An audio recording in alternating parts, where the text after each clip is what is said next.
No cussing. After you got a chance to get Andy as the #1, what was the mood like in the locker room? What was it like to see him celebrate on the field? Yeah, it's definitely exciting. I'm not going to say what Tyreek said, but it was definitely exciting to kind of get him that win.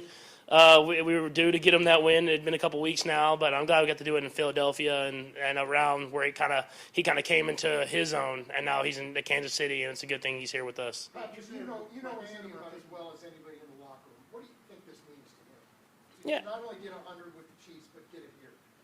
Yeah, I mean, I think it's special to him for sure. I mean, being in Philadelphia, kind of like I said, I mean, he kind of became Andy Reid in a sense in Philadelphia, and to be able to go to Kansas City and build what he's built here and get that 100 win in Philadelphia. I mean, obviously he's going to keep on going. He has a lot of dreams for this season, but he'll definitely take in this moment for a second at least. I got you. Hold on. Go ahead, Herb. I'm going to come back. We know you can do, obviously, 5 touchdown passes, but you and Tyreek Hill can do. But over the last 2 games, you guys have amassed 380-plus yards on the ground.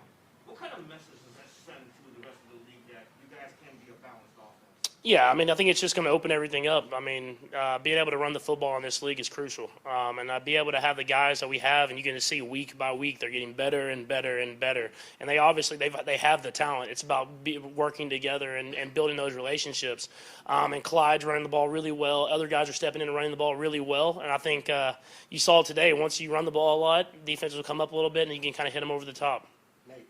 With everything that you guys do in the red zone, just how much fun and creativity is being thrown where you can do underhand, shovel passes, just how much was it fun to get back to that style of football for you guys? Yeah, I mean, it's a lot of fun. It's funny, the first underhand pass Kelsey actually made up, and he used himself as a decoy to kind of open it up. And so when you have receivers coming up and saying, hey, I think if I do this, he'll get someone else open, it's a special group of guys. And so he did that one, and then he had the one where where we told him to give a little bit of Hollywood sell, and telling Kelsey to give a little bit of anything, you're going to get a lot. So he showed why his acting skills and got us a touchdown to Jody, and to be able to do all those different cool things keeps kind of everybody alive and ready to go. Go ahead. Patrick, you mentioned, Andy becoming who he was here, but now I assume you feel like his identity is, and going forward as the Chiefs coach, do you feel some sense of that in this moment too, or doing it in this building and all that? Yeah, for sure. I mean, I think when you look back on him, you'll know him as a Kansas City Chief. I mean, the way he's able to kind of build up this organization from day one and win and build up to where we won the Super Bowl and got back to the Super Bowl, and then now where we're at now. He's building something. He'll continue to build it. We have a lot of young guys on this team who he gets the best out of every single day. I no offense to Philly, I'm glad they let him go, and he's here coaching us in Kansas City. Sam. Patrick, you were in here when Tyreek just said that everybody expects you to win, but also inside the locker room, it got that way as well. Could you sense that affecting your performance? Yeah, I don't know if it affects your performance, but I think it affects your week of work, I guess you would say. I think you understood this last week, the urgency that we had, that we need to get everything done. We need to practice at a certain attitude. You need to go in and really work on the little details. And, I mean, it's not complacency, but you lose those little things whenever you're winning every single week, whenever you can get at the end of the game and be like, we're just going to win the football game. We'll figure out a way. It doesn't happen like that in the NFL, and the NFL will kind of correct you really quick. And we saw that, and now we have to keep building because we're playing a really good football team this next week. I was going to ask, after a tough couple of weeks, what does a game like this do for you guys, particularly when your offense was going along so that it did today?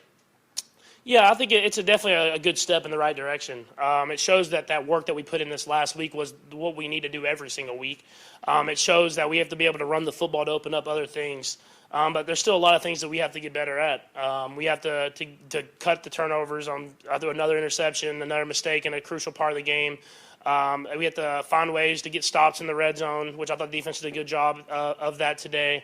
And at the end of the day, we have to find ways to continue to win. And I think we have a nice test this next week playing the Bills and how well they're playing.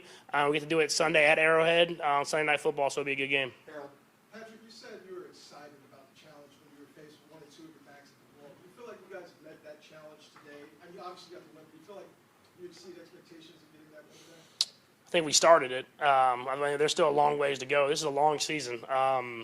we started in the right direction by battling. I mean, they came out and firing, and we were able to battle back and find a way to win the football game. But if you look at our schedule, there's no easy games. So we've kind of earned the right to play in all these tough games, and we have to continue to build and get better. You don't win a season at the beginning of October, September. It's about getting better each and every week, and we're going to keep building and building and try to do what we can to get better as a team. Mike?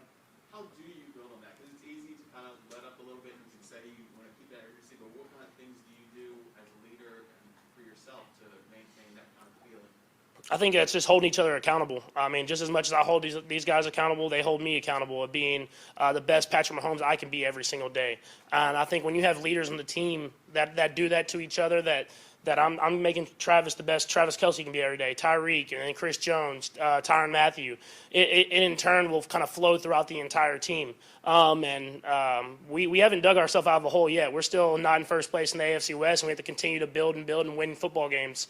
And so I'm excited to keep that challenge going, keep that same mindset, and be a great Kansas City Chiefs football team. Last two quickly, guys. When you have a guy like Andrew who's had, first couple weeks of the season have down game for him. Yeah. When you have the hot hand, like in basketball terms, do you feel like you have to feed him to make him get? I mean, he had 11 receptions. Yeah. Yeah, I mean, I feel like that all the time. I mean, when he says he's such a special playmaker. I mean, not only as a receiver catching the ball, but we find ways to get him the ball in the run game. We find ways to kind of use him to get other people open. But I think you see that with this team, it's about winning at the end of the day. I mean, we want to win football games. Tyreek, obviously, we want to get him involved as much as possible. But if we need to use him to get someone else open, he's willing to do that. Today, Travis didn't have this big game that he always has. But you could, if you would have saw him on the sideline, you just saw the leader that he was. He's getting everybody going every single time, not letting the energy go down. And I think that shows the type of guys that we have on this team is obviously everybody wants to have big games every single game. But at the end of the day, it's about winning winning. And I think we have guys that understand that. Last one. You made concerted effort, obviously, cutting down the turnovers. Today it looked like you all were having fun, obviously, coming post-game, you all were having a lot of fun. How do you build on that going further, knowing that you got Buffalo coming in too? Yeah, you got to keep enjoying this game. I mean, at the end of the day, it's a game. It's something that we want to be great at, something that we want to continue to work, and it's challenging every single day. But you have to have fun out there, and I think you see whenever we're having fun, usually good things happen. And so, like you said, we're getting to play a good Buffalo team. I think had another shutout that's playing really good football, and I'm sure they want to beat us pretty bad. And so I'm excited for the challenge to get to play them and get to go up against one of the best teams in the AFC.